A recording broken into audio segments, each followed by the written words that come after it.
Bismillahirrahmanirrahim. Assalamualaikum warahmatullahi wabarakatuh.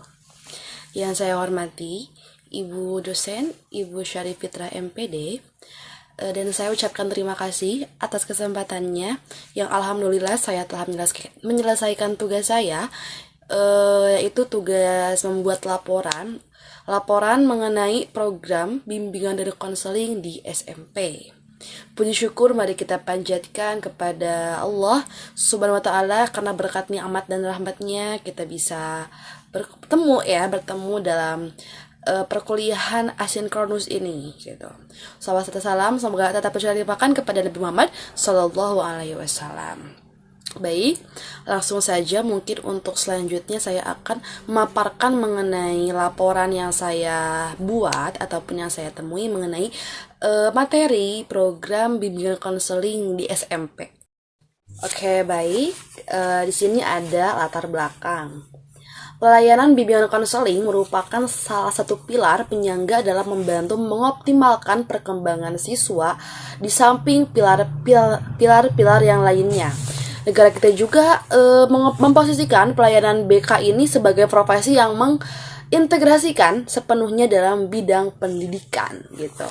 Nah, BK di sekolah ini diselenggarakan untuk memfasilitasi perkembangan peserta didik ataupun konseli agar mampu mengaktualisasikan potensi dirinya dalam rangka mencapai perkembangan secara optimal. Karena peserta didik ataupun konseli SMP itu adalah individu yang sedang berkembang gitu, yang baru masuki fase di mana dia tuh jadi dewasa ataupun remaja gitu ya. Jadi baru berpindah dari masa anak-anak ke masa remaja gitu ya.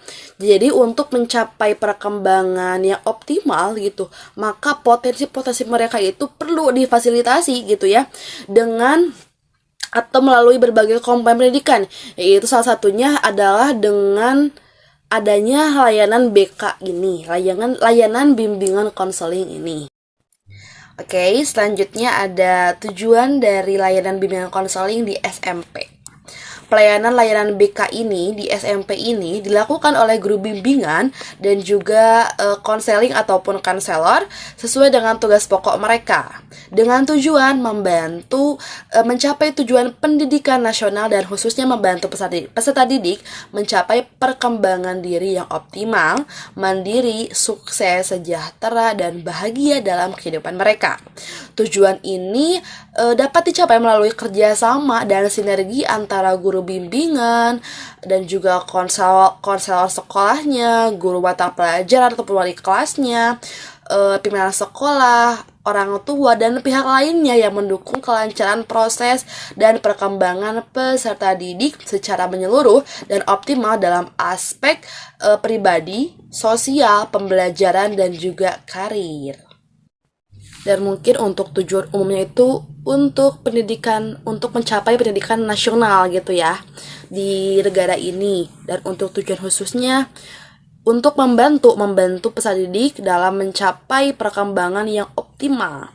Nah, dalam sistem ini, dalam program ini juga tidak mengandalkan guru BK saja ataupun konselor yang ada di sekolah, tapi lebih bagus menerlibatkan semua pihak gitu ya, mulai dari orang tua ataupun atasan di sekolahnya, kepala sekolah, dan staf-staf lainnya yang ada di sekolah gitu, untuk mencapai perkembangan peserta didik tersebut di sekolah itu. Dan selanjutnya ada pengertian program bimbingan dan konseling. Nah, ini itu adalah sejumlah kegiatan bimbingan yang terencana dan terorganisir selama periode tertentu gitu ya. Misalnya program selama 1 tahun gitu. Jadi sudah terancang, tersusun gitu ya dalam program bimbingan konseling selama 1 tahun itu gitu.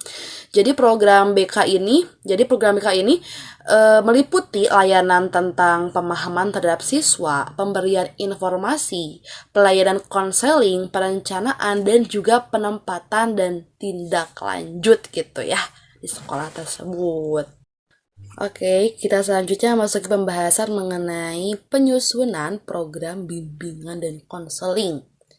Ya, program bimbingan konseling merupakan kegiatan layanan dan kegiatan pendukung yang akan dilaksanakan pada periode tertentu pada satuan pendidikan. Nah, di sini ada beberapa jenis program yang perlu disusun oleh guru bimbingan konseling. Di antaranya ada program tahunan, ada program semesteran, ada program bulanan, program mingguan, dan juga ada program harian.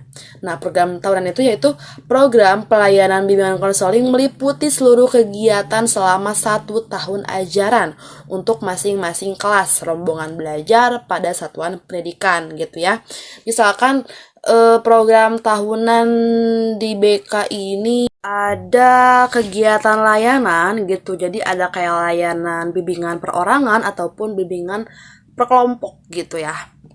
Itu dalam program tahunan gitu ya. Selanjutnya dalam program semesteran, bulanan, mingguan, harian juga sama halnya dengan program tahunan gitu. Jadi disusun oleh guru BK dalam jangka waktu semester ada apa aja, bulan ada apa aja, harian ada apa aja, minggu ada apa aja.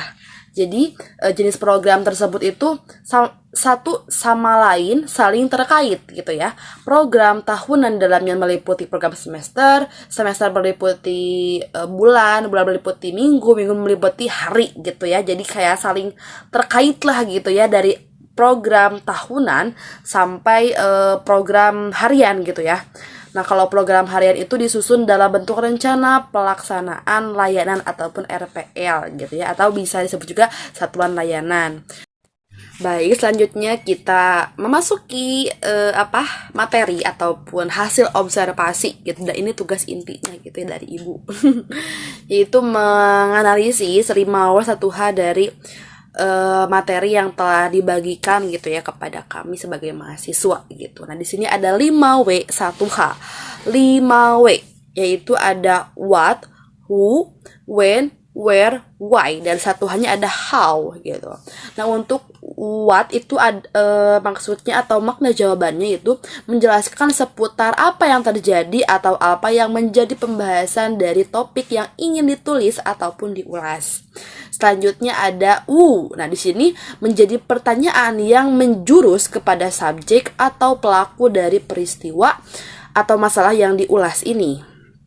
Dan selanjutnya ada when ataupun kapan. Nah, di sini itu menitik beratkan pada keterangan waktu perihal masalah ataupun peristiwa yang terjadi.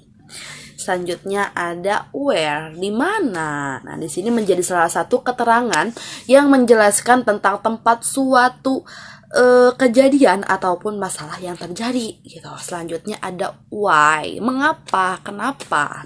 Ini menitik beratkan pada alasan ataupun latar belakang dari peristiwa ataupun masalah yang diulas gitu ya dalam materi ini gitu. Selanjutnya ada how ataupun yang terakhir ada how ataupun satu H ada how, yaitu maksudnya itu di sini tuh menitik beratkan pada cara ataupun penjelasan dan deskripsi tentang suatu peristiwa bisa terjadi. Nah, selanjutnya mungkin saya akan mencoba atau berusaha memaparkan mengenai hasil observasi yang saya temukan dalam materi Ibu beri. Dan selanjutnya saya akan mencoba dan berusaha gitu untuk memaparkan hasil observasi ataupun hasil analisis yang saya temukan dalam materi yang Ibu telah berikan gitu mengenai program bimbingan konseling di SMP. Nah, yang pertama ini ada what ataupun apa. Di sini menjelaskan seputar apa yang terjadi atau apa yang menjadi pembahasan dari topik yang ingin kita tulis ataupun yang ingin kita ulas gitu. Nah, pembahasan seputar program BK di SMP ini mencakup beberapa struktur program BK di SMP. Di antaranya ada merumuskan rasional. Nah, dalam merumuskan rasional ini terdapat karakteristik nih, ada karakteristik BK-nya dan juga ada karakteristik peserta didik ataupun konseli SMP. Dalam karakteristik konseli SMP ini, apa yang perlu dipahami itu adalah ada beberapa aspek, yaitu ada aspek fisik, aspek kognisi, aspek sosial, emosi, moral, dan juga spiritual gitu. Oke, mungkin kita akan sedikit membahas mengenai karakteristik peserta didik gitu atau konseli SMP yang perlu dipahami gitu. Di antaranya ada aspek fisik, kognisi, sosial, emosi, moral, dan spiritual gitu. Ini masuknya masih ke merumuskan rasional. Jadi perkembangan fisik siswa ataupun konsel di SMP itu mengalami pertumbuhan yang cepat sebagai dampak dari perubahan hormon dan organ tubuh, terutama yang berkaitan dengan hormon dan organ-organ seksualnya. Nah, pertumbuhan fisik yang cepat pada periode ini memiliki dampak pada perubahan aspek-aspek lainnya, diantaranya termasuk aspek seksualitas, emosi, dan aspek-aspek psikososialnya gitu. Dan selanjutnya ada aspek kognitif. Nah, dalam aspek kognitif ini, konseli SMP ini akan mengalami perubahan mendasar dibandingkan dengan masa kanak-kanak yang memungkinkan remaja ini untuk memiliki kemampuan berpikir secara abstrak gitu. Dampaknya remaja menjadi lebih kritis dan seringkali dipandang oleh orang dewasa sebagai pemberontak gitu. Jadi mereka itu memiliki rasa ingin tahu yang tinggi, juga bersikap egosentris dan merasa bahwa orang dewasa itu sulit memahami mereka gitu. Ya, jadi hal ini tuh sering mengakibatkan konflik gitu antara remaja dan orang dewasa, terutamanya dengan orang tuanya gitu ya. Lalu ada aspek sosial. Nah, di sini masyarakat melihat siswa SMP ini bukan lagi anak-anak gitu, bukan lagi sebagai anak-anak. Namun mereka juga belum sepenuhnya diakui sebagai orang atau individu yang dewasa gitu ya. Hal ini menciptakan ketidakkonsistenan dalam perlakuan terhadap siswa SMP ataupun remaja. Selain itu, remaja tidak suka jika diperlakukan seperti anak-anak, tetapi juga mereka merasa kesulitan jika diharapkan untuk bertanggung jawab sepenuhnya seperti orang dewasa pada umumnya gitu. Selanjutnya ada aspek emosi. Nah, di sini peserta didik ataupun konseli SMP ini cenderung memiliki perubahan emosi yang fluktuatif gitu ya. Jadi transisi dalam aspek fisik, kognitif, dan sosial menyebabkan perubahan emosi yang cepat pada remaja.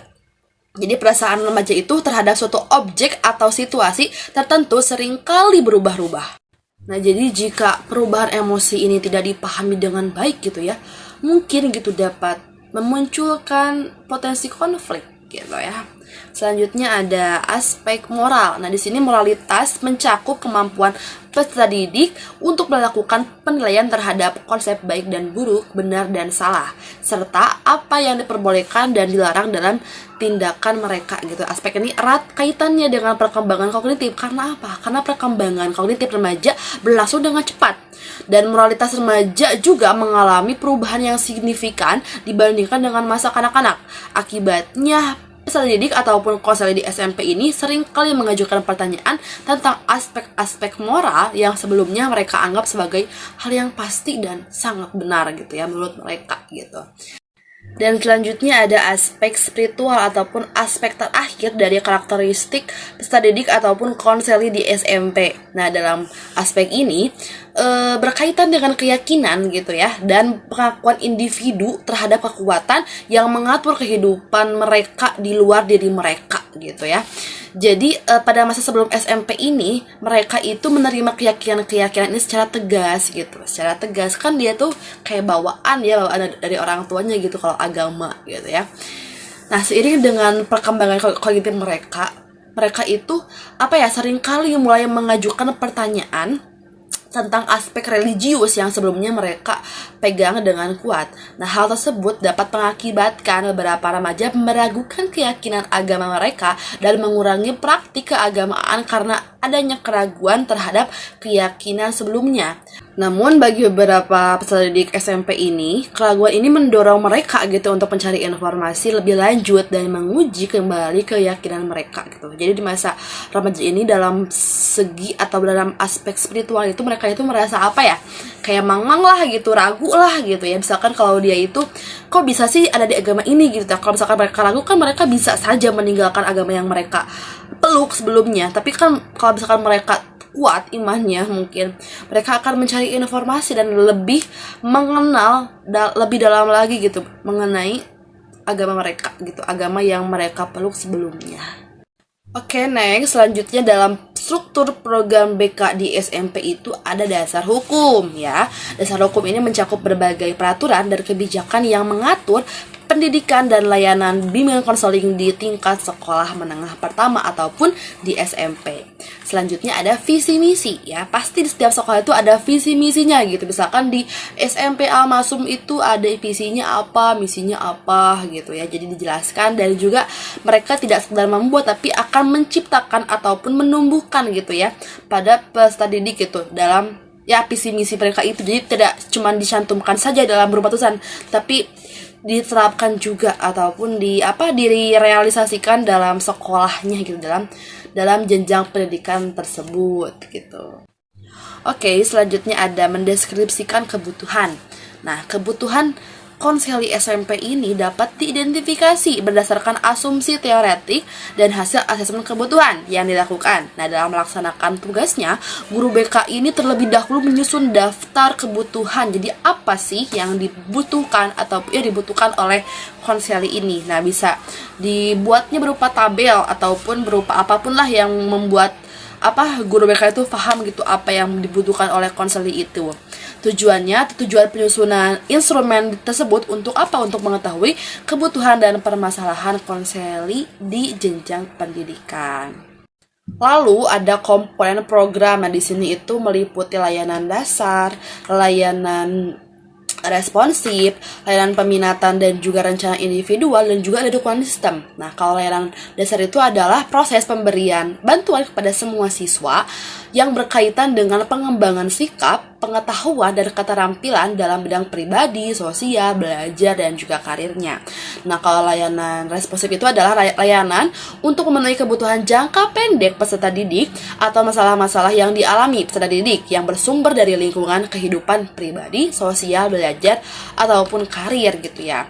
Nah, selanjutnya ada layanan peminatan ataupun rencana individual. Nah, di sini itu merupakan proses pemberian bantuan kepada semua peserta didik dalam membuat dan mengimplementasikan rencana pribadi, sosial, belajar, dan karir. Dan tujuan utama dari layanan ini itu untuk membantu peserta didik itu memantau ataupun memahami pertumbuhan dan perkembangannya sendiri, dan juga mengambil secara proaktif terhadap informasi terhadap pelayanan tersebut gitu ya, ataupun tentang perencanaan individualnya. Selanjutnya itu ada dukungan sistem. Di sini itu merupakan komponen pelayanan dan kegiatan manajemen, tata kerja infrastruktur, dan pengembangan keprofesionalan konselor secara berkelanjutan yang secara tidak langsung memberikan bantuan kepada siswa atau memfasilitasi kelancaran perkembangan siswa tersebut ataupun peserta didik di SMP tersebut.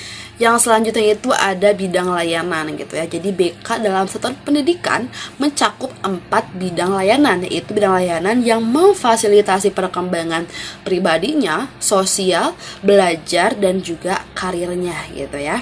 Nah, selanjutnya ada pengembangan tema ataupun topik. Nah, di sini merupakan rincian lanjut dari identifikasi deskripsi kebutuhan. Jadi misalkan contohnya dalam aspek perkembangan landasan hidup religius, landasan perilaku etis, kematangan emosi, intelektual, dan lain-lain. Dan selanjutnya dalam struktur program BK di SMP ini ada rencana kegiatan atau operasional. Nah, rencana kegiatan BK ini merupakan rencana yang menguraikan tindakan-tindakan yang diperlukan untuk mencapai tujuan yang didapat dari hasil asesmen terhadap kondisi peserta didik serta standar kompetensi kemandirian konseli gitu ya. Lalu ada rencana evaluasi, pelaporan, dan tindak lanjut. Itu yang pertama ada evaluasi. Nah, penilaian memiliki peran penting dalam manajemen layanan BK gitu ya. Secara umum, penilaian digunakan untuk mengevaluasi sejauh mana kegiatan telah dilaksanakan serta pencapaian tujuan dari program yang telah ditetapkan. Selanjutnya itu ada pelaporan. Nah, pelaporan itu merupakan langkah lanjutan setelah melakukan evaluasi. Nah, isi pelaporan ini cenderung bersifat mendeskripsikan dan memberi uraian analisis terhadap hasil-hasil yang telah dicapai dalam kegiatan evaluasi sebelumnya. Selanjutnya ada tindak lanjut. Nah, di sini setelah melakukan evaluasi program, langkah selanjutnya dalam tindak lanjut adalah memperbaiki aspek-aspek yang masih lemah ataupun kurang tepat sesuai tujuan yang ditetapkan oleh guru BK ataupun oleh jenjang pendidikan tersebut. Lalu ada sarana dan prasarana bimbingan dan konseling gitu ya. Prasarana pokok yang dimaksud itu adalah ruangan BK yang cukup memadai gitu. Jadi ruangan ini bisa diatur sedemikian rupa gitu ya, sehingga konseling itu dapat berkunjung dengan nyaman gitu. Selain itu juga ruangan tersebut dapat digunakan untuk pelaksanaan berbagai jenis layanan gitu, mulai layanan pribadi, layanan perorangan ataupun layanan kelompok dalam sekolah tersebut gitu ya. Dan selanjutnya itu ada anggaran biaya ya. Anggaran biaya itu menyesuaikan dengan anggaran sekolah yang dialokasikan untuk kegiatan BK dengan rincian kebutuhan gitu ya. Misalkan kalau sekolahnya memberi anggaran sekian, nah diusahakan harus sekian. Tapi jika ada sesuatu yang mungkin kurang gitu, itu boleh sih didiskusikan lagi dengan pihak sekolah. Lalu yang kedua dari 5W1H itu ada ataupun siapa. Nah, di sini itu menjadi pertanyaan yang menjurus kepada subjek ataupun pelaku dari peristiwa ataupun masalah yang ingin diulas. Nah, secara operasional dalam pelaksanaan layanan BK di sekolah itu adalah guru BK-nya ya ataupun konselornya gitu. Tapi menurut para pakar gitu mengatakan bahwa BK itu dilaksanakan secara teamwork gitu, secara kerjasama gitu. Jadi dalam penyelenggaranya itu mau tidak mau menerlibatkan semua pihak gitu, mulai dari kepala sekolah, wakil kepala sekolah, guru BK-nya, konselor, juga wali kelas, guru mapel, dan juga staf tata usaha dan juga pihak administrasi. Selanjutnya itu ada when ataupun kapan. Nah, di sini program BK merupakan kegiatan layanan ataupun kegiatan pendukung yang dilaksanakan pada periode tertentu pada satuan pendidikan. Yang kita bahas itu adalah pendidikan jenjang SMP. Tadi telah dijelaskan ya dalam penyusunan program BK gitu, ada jenis-jenis program gitu. Jadi dilaksanakannya itu bisa pada program tahunan, program semesteran, program bulanan, mingguan, dan juga harian. Selanjutnya itu ada where, di mana. Nah, ini itu menitik beratkan tempat kejadiannya, yaitu sesuai dengan judul ya gitu. Kita judulnya itu program BK di SMP, berarti untuk di mana tempatnya, tempat layanan ataupun tempat observasi ini itu di jenjang pendidikan sekolah menengah pertama. Selanjutnya itu ada why ataupun mengapa. Jadi mengapa sih diadakannya program BK ini gitu ya. Jadi pelaksanaan layanan BK di SMP ini dilakukan dengan tujuan membantu mencapai tujuan pendidikan yang nasional, juga dapat membantu siswa gitu ya, siswa dalam mencapai perkembangan diri yang optimal, mandiri, sukses, sejahtera, dan bahagia. Nah, tujuan ini dapat dicapai melalui kerjasama dan sinergi antara guru bimbingan dan konseling, guru mata pelajaran, wali kelas, kepala sekolah, dan juga orang tua gitu ya. Jadi tidak hanya mengandalkan guru BK saja gitu ya untuk bisa menyukseskan ataupun ya gitu menyukseskan program ini, tapi menerlibatkan berbagai pihak juga gitu, mulai dari kepala sekolahnya sampai ke bawah-bawahnya dan juga orang tua kita gitu ya, orang tuanya gitu sebagai orang tua dari peserta didik. Dan yang terakhir dari 5W1H itu ada how ataupun bagaimana. Ini tuh menitik beratkan pada cara ataupun penjelasan dan deskripsi tentang suatu peristiwa itu kenapa sih bisa terjadi gitu ya. Nah, jadi dalam how ini, dalam bagaimana ini, jadi program BK itu adalah inisiatif pendidikan yang didesain untuk membantu siswa dalam mengembangkan potensi akademik, pribadi, sosial, dan juga emosional mereka. Jadi program BK di SMP ini sangat penting sekali untuk membantu siswa dalam menghadapi tantangan-tantangan yang mereka hadapi selama masa remaja dan membantu mereka dalam meraih potensi mereka yang penuh gitu ya. Dengan demikian BK itu memberikan bimbingan dan dukungan yang sesuai. Jadi program ini itu dapat membantu siswa meraih kesuksesan akademik dan juga pribadi. Dengan demikian, jadi BK di sekolah itu memberikan bimbingan ataupun dukungan yang sesuai gitu ya. Jadi program ini itu insya Allah dapat membantu siswa dalam meraih kesuksesannya gitu dalam bidang akademik ataupun dalam pribadinya gitu ya.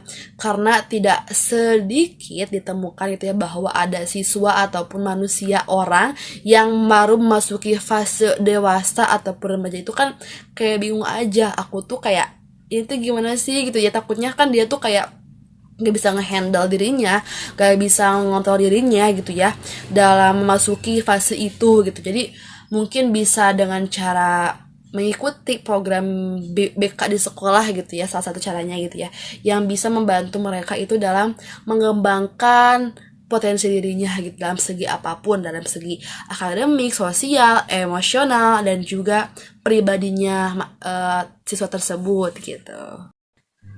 Oke, alhamdulillah kita sampai juga pada kesimpulan gitu ya setelah menjelaskan ataupun memaparkan materi dari A sampai Z. Dapat disimpulkan bahwa bimbingan konseling itu sebagai bagian integral dalam penyelenggaraan pendidikan. Itu memberikan kontribusi terhadap pencapaian tujuan pendidikan nasional sebagaimana tertuang dalam Undang-Undang Nomor 20 Tahun 2003 tentang Sistem Pendidikan.